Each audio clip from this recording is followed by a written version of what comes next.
ओम शांति। हर कर्म में अलौकिकता लाने की विधि। श्रीमत पर चलना अर्थात हर कर्म में अलौकिकता लाना। कर्म करने के पहले श्रीमत की स्मृति रखने से हर कर्म श्रेष्ठ होगा। इसलिए पहले चेकिंग करो, फिर कर्म करो। कर्म करने से पहले श्रीमत की स्मृति रखने से हर कर्म श्रेष्ठ होगा। इसलिए पहले चेकिंग करो, फिर कर्म करो। कोई भी कर्म देह के संबंध वस्तुओं के अधीन होकर नहीं करना है। कर्म में अलौकिकता लाने की विधि। कोई भी कर्म देह के संबंध वस्तुओं के अधीन होकर नहीं करना है। जब अविनाशी आत्मिक स्थिति में रहे हर कर्म करेंगे तब अविनाशी सुख की प्राप्ति होगी। जब अविनाशी आत्मिक स्थिति में रहे हर कर्म करेंगे तब अविनाशी सुख की प्राप्ति होगी। विस्मृति का कारण ही है अपने में कमजोरी आती है। बाबा की कही हुई बातें हम भूल जाते हैं तो फिर अपने में कमजोरी आती है। शिव बाबा के साथ हो सदा ये याद रहे। याद करने से ज्ञान आए ही सब बातें याद आ जाएं। हर कार्य में बाप की मदद मिल जाती है। बाप की मदद कैसे मिलती?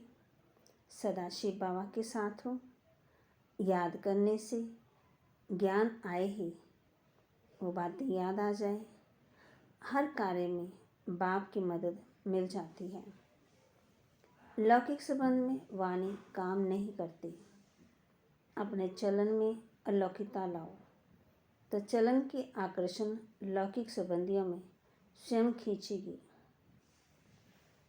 अपने चलन में अलौकिकता लाओ तो चलन की आकर्षण लौकिक संबंधों में ही स्वयं खींचेगी। लौकिक संबंध में वाणी काम नहीं करती है। बाप कहते हैं लौकिक परिवार को अव्यक्त आकर्षण से अलौकिक परिवार बनाना। लौकिकपन को परिवर्तन करने के लिए मरजीवा पुरानी स्मृति और दृष्टि खत्म करना। लौकिक में अलौकिकता भरने से ही अलौकिक सर्विस होती है। जितना जितना आत्म अभिमानी बनते हैं उतनी बाप दादा से आशीर्वाद मिलती है। बाप दादा की आशीर्वाद कैसे मिलती है? जितना जितना आत्म अभिमानी बनते हैं उतनी बाप दादा से आशीर्वाद मिलती है। एक रस स्थिति अनुभव करने की विधि। हर कार्य करने के पहले और करने के बाद में चेकिंग करते रहो। जब कार्य शुरू करते हो तो देखो उस स्थिति में कार्य कर रहा हूँ, फिर बीच में भी चेकिंग करते रहो। एक रस स्थिति बनाने की विधि। हर कार्य करने के पहले और करने के बाद भी चेकिंग करते रहो।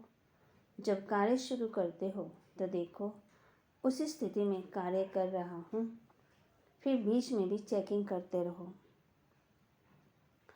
कार्य के शुरू में चेकिंग करने से वह कार्य भी श्रेष्ठ सफल होगा और स्थिति भी एक रस रहेगी। ये बाबा के महावाक्य हैं। व्यक्तवाणी के 24:1-70 के और 25:1-70 के हैं। फिर बाबा ने हम बच्चों को बताया व्यक्त से अव्यक्त, अव्यक्त से व्यक्त में आना। ये सीढ़ी उतरना और चढ़ना जैसे आदत पड़ गई है। शरीर से में आना, शरीर से परे जाना। अभी अभी वहाँ, अभी अभी यहाँ। जिसकी ऐसी स्थिति हो जाती है उसको ये व्यक्त देश जैसे अव्यक्त भासता है। इस दुनिया में रहते हुए भी दुनिया की बातों में नहीं आते हैं, आकर्षण में नहीं आते हैं। स्मृति एक आँख में अव्यक्त संपूर्ण स्थिति, दूसरी आँख में राज्यपद ऐसे स्पष्ट देखने में आना जैसे साकार रूप में दिखाई पड़ता है। बचपन रूप भी और संपूर्ण रूप भी बस ये बनकर फिर ये बनेंगे, ये स्मृति में रहना। जब अव्यक्त स्थिति की स्टेज संपूर्ण होगी तभी अपने राज्य में साथ चलना होगा। जितना जितना फरिश्ते लाइफ के नज़दीक होंगे उतना उतना राज्य पद भी सामने देखेंगे। बाबा ने ये महावाक्य है, व्यक्तवाणी है 24-1-70 की। बाबा ने हम बच्चों को बताया है अपनी स्थिति को कैसे बनाना है। एक आँख में अव्यक्त संपूर्ण स्थिति, दूसरी आँख में राजपद ऐसे स्पष्ट देखने में आना जैसे साकार रूप में दिखाई पड़ता है, बचपन रूप भी और संपूर्ण रूप भी। बस ये बनकर फिर ये बनेंगे, ये स्मृति में रहना। जितना जितना फरिश्ते लाइफ के नज़दीक होंगे उतना उतना राज्य पदक भी सामने आएगा। कोई भी कर्म दे के संबंध वस्तुओं के अधीन होकर नहीं करना है, श्रीमत पर चलना है, अर्थात हर कर्म में अलौकिकता लाना है। बाबा के महावाक्य को लाइक करना है, शेयर करना है और सब्सक्राइब करना है और अपने जीवन में धारण करना है। और जितना हो सके फरिश्ता रहना है, हल्के रहना है और कोई भी बोझ हो बाप को देना है। फिर बाबा कहते हैं ये सीढ़ी चढ़ना उतरना जैसे आदत पड़ गई है ना, ऐसे शरीर में आना, शरीर से परे जाना, ये भी आदत बन जाए। ओम शांति।